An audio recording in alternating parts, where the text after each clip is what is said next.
Hello there everybody! So today I'm actually going to be reading the final chapter, chapter 13 of Lemony Snicket's The Bad Beginning, which is book 1 of a series of unfortunate events. Now what's just happened is Violet and Count Olaf are now legally married, even though everybody else thought it was all pretend because it was a play. And now Count Olaf has access to all of the Baudelaire fortune. Will he get away with it? We'll find out. Chapter 13. And now, ladies and gentlemen, Count Olaf said, stepping forward to address the audience, I have an announcement to make. There is no reason to continue tonight's performance, for its purpose has been served. This has not been a scene or fiction. My marriage to Violet Baudelaire is perfectly legal, and now I am in control of her entire fortune. There were gasps from the audience, and some of the actors looked at one another in shock. Not everyone, apparently, had known about Olaf's plan. That can't be, Justice Strauss cried. The marriage laws in this community are quite simple, Count Olaf said. The bride must say, I do, in the presence of a judge like yourself, and sign an exemplary document, and all of you, here Count Olaf gestured out to the audiences, are witnesses.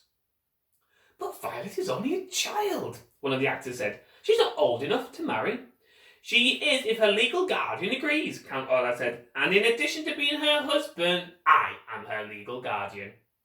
But that piece of paper is not an official document, Justice Strauss said. That's just a stage prop.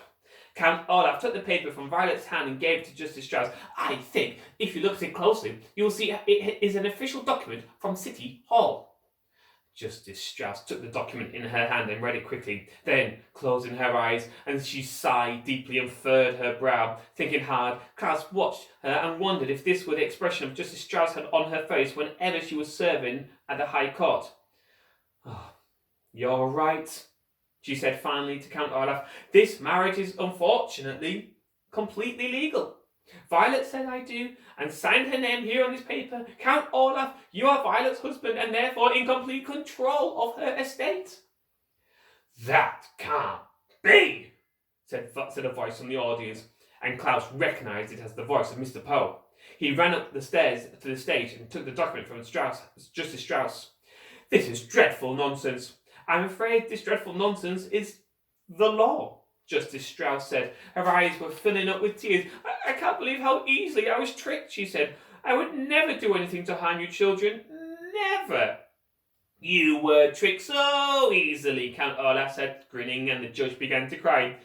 It was child's play, winning this fortune. Now, if all of you will excuse me, my bride and I need to go home for our wedding night. First, let Sunny go, Klaus burst out. You promised you would let her go. Where is Sunny? Mr. Poe asked. She's all tied up at the moment, Count Olaf said. If you'll pardon a little joke.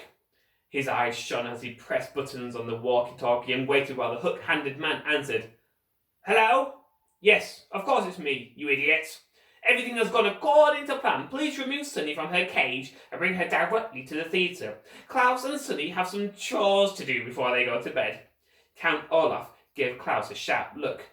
Are you satisfied now? He asked. Yes, Klaus said quietly. He wasn't satisfied at all, of course, but at least his baby sister was no longer dangling from a tower. Don't think you're so safe, the bald man whispered to Klaus. Count Olaf will take care of you and your sister later. He doesn't want to do it in front of all these people. He did not have to explain to Klaus what he meant by the phrase, take care of. Well, I'm not satisfied at all, Mr. Poe said. This is absolutely horrendous. This is completely monstrous. This is financially dreadful. I'm afraid, however, Count Olaf said, that it is legally binding. Tomorrow, Mr. Poe, I shall come down to the bank and withdraw the complete Baudelaire fortune. Mr. Poe opened his mouth as if to say something, but began to cough instead. For several seconds he coughed into a handkerchief while everyone waited for him to speak. I won't allow it, Mr. Poe finally gasped, wiping his mouth. I absolutely will not allow it. I'm afraid you have to, Count Olaf replied. I'm afraid Olaf is right, Justice Strauss said through her tears. This marriage is legally binding. Begging your pardon, Violet said suddenly, but I think you may be wrong. Everyone turned to look at the eldest Baudelaire orphan. What did you say, Countess? Olaf said. I am not your Countess, Violet said testily, a word here which means in an extremely annoyed tone. At least I don't think I am. Oh, and why is that? Count Olaf said. I did not sign the document in my own hand, as the law states, Violet said. What do you mean? We all saw you. Count Olaf's eyebrow was beginning to rise in anger. I'm afraid your husband is right, dear, Justice Strauss said sadly. There is no use denying it. There are too many witnesses. Like most people, Violet said, I am right-handed, but I signed the document with my left hand. What? Count Olaf cried. He snatched the paper from Justice Strauss and looked down at it. His eyes were shining very bright. You are a liar, he hissed at Violet. No, she's not, Klaus said excitedly. I remember, because I watched her left hand trembling as she signed her name. It is impossible to prove, Count Olaf said. Well, if you like, Violet said, I shall be happy to sign my name again on a separate sheet of paper with my right hand, and then with my left hand. Then we can see which signature the one the document resembles the most. A small detail like which hand you used to sign, Count Olaf said, doesn't matter at all in the least. Well, if you don't mind, sir, Mr. Poe said, I'd like Justice Strauss to make that decision. Everyone looked at Justice Strauss, who was wiping away the last of her tears. Let me see, she said quietly, and closed her eyes again. She sighed deeply, and the Baudelaire orphans and all who liked them held their breath as Justice Strauss furrowed at her brow, thinking hard on the situation. Finally, she smiled. Now, if Violet is indeed right-handed, she said carefully, and she signed the document with her left hand, then it follows that the signature does not fulfill the requirements of nuptial law. The law clearly states that documents must be signed in the bride's own hand. Therefore, we can conclude that this marriage is invalid. Violet, you are not a countess, and Count Olaf, you are not in control of the Baudelaire fortune. Hooray! Cried a voice from the audience, and several people applauded. Unless you are a lawyer, it will probably strike you as odd that Count Olaf's plan was defeated by Violet signing with her left hand instead of her right. But the law is an odd thing. For instance, one country in Europe has a law that requires all its bakers to sell bread at the exact same price. A certain island has a law that forbids anyone from removing its fruit. And a town not too far from where you live has a law that bars me from coming in within 5 miles of its borders. Had Violet signed the marriage contract with her right hand, the law would have made her a miserable contessa. But because she signed it with her left, she remained, to her relief, a miserable orphan. What was good news to Violet and her siblings, of course, was bad news to Count Olaf. Nevertheless, he gave everyone a grim smile. In that case, he said to Violet, pushing a button on the walkie-talkie, you will either marry me again, and correctly this time, or I will Nepo! Sunny's unmistakably voice rang out over Count Olaf as she tottered on stage toward her siblings. The hook-handed man had followed behind her, his walkie-talkie buzzing and crackling out. Count Olaf was too late. Sunny, you're safe, Klaus said, and embraced her. Violet brushed over, and the two older Baudelaires fussed over the youngest one. Somebody bring her something to eat, Violet said. She must be very hungry after hanging in a tower window all that time. Cake! Sunny shrieked. Ah! Count Olaf roared. He began to pace back and forth like an animal in a cage, pausing only to point a finger at Violet. You may not be my wife, he said, but you are still my daughter. And do you honestly think, Mr. Poe said in an exasperated voice, that I will allow you to continue to care for these children after the treachery that I have seen here tonight? The orphans are mine, Count Olaf insisted, and with me they shall stay. There is nothing illegal about trying to marry someone. But there is something illegal about dangling an infant out of a tower window, Justice Strauss said indignantly. You, Count Olaf, will go to jail, and the 3 children will live with me. Arrest him, a voice said from the audience, and other people took up the cry. Send him to jail, he's an evil man. And give us our money back, it was a lousy play.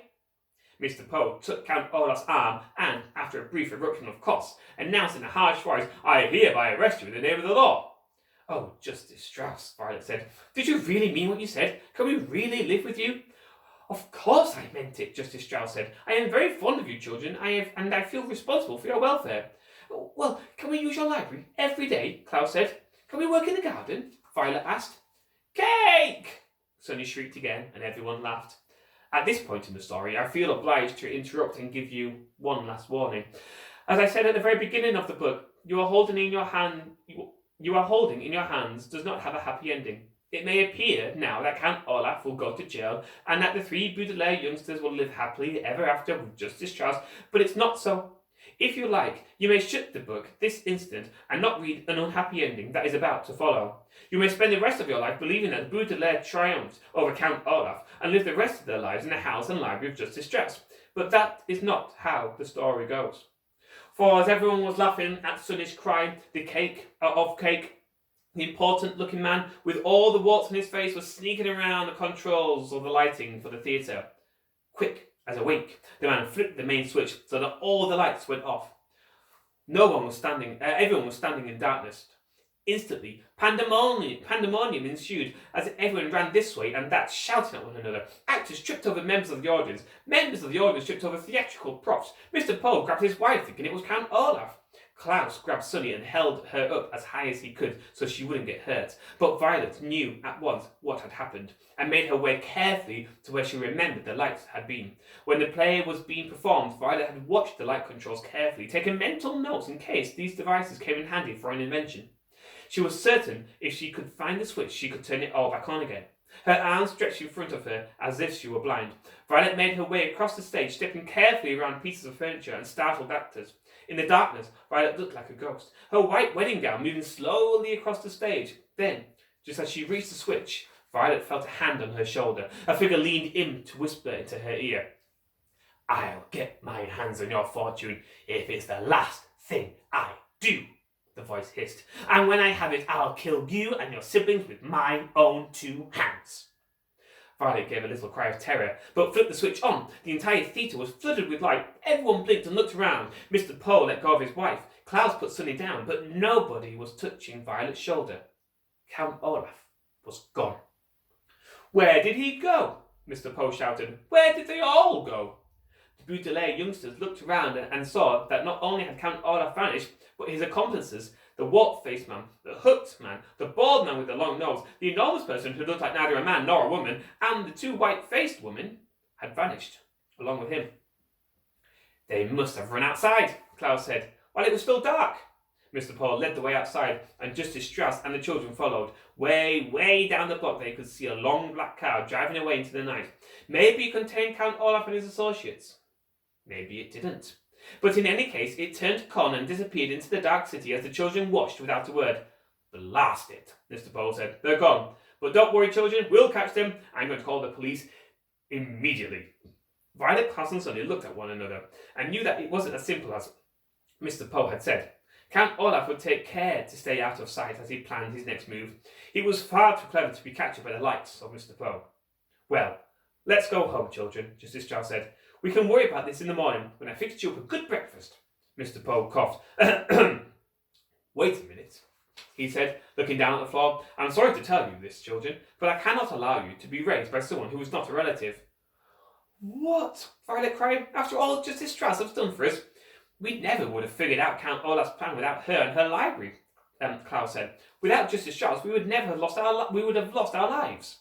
That may be so, Mr. Poe said, and I thank Justice Strauss for her generosity. But your parents' will is very specific. You must be adopted by a relative. Tonight you'll stay with me in my home, and tomorrow I shall go to the bank and figure out what to do with you. I'm sorry, but that is just the way it is. The children looked at Justice Strauss, who sighed heavily and hugged each of the Baudelaire youngsters in turn. Mr. Poe is right, she said sadly. He must respect your parents' wishes. Don't you want to do what your parents wanted, children? Violet, Klaus and Sonny pictured their loving parents and wished more than ever that the fire had not occurred. Never had they felt so alone. They wanted very badly to live with this kind of generous woman, but they knew that it simply could not be done. I guess you're right, Justice Strauss, Violet says finally. We will miss you very much. "And I will miss you too," she said, and her eyes filled with tears once more. Then they each gave Justice Strauss one last embrace and followed Mr. and Mrs. Poe to their car. The Baudelaire orphans piled into the back seat and peered out the window at Justice Strauss, who was crying and waving to them. Ahead of them were the darkened streets where Count Olaf had escaped to plan more treachery. Behind them was the kind judge who had taken such an interest in the three children.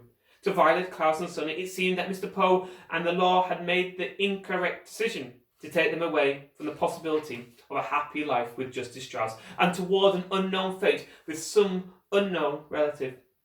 They didn't understand it, but like so many unfortunate events in life, just because you don't understand it doesn't mean it isn't so.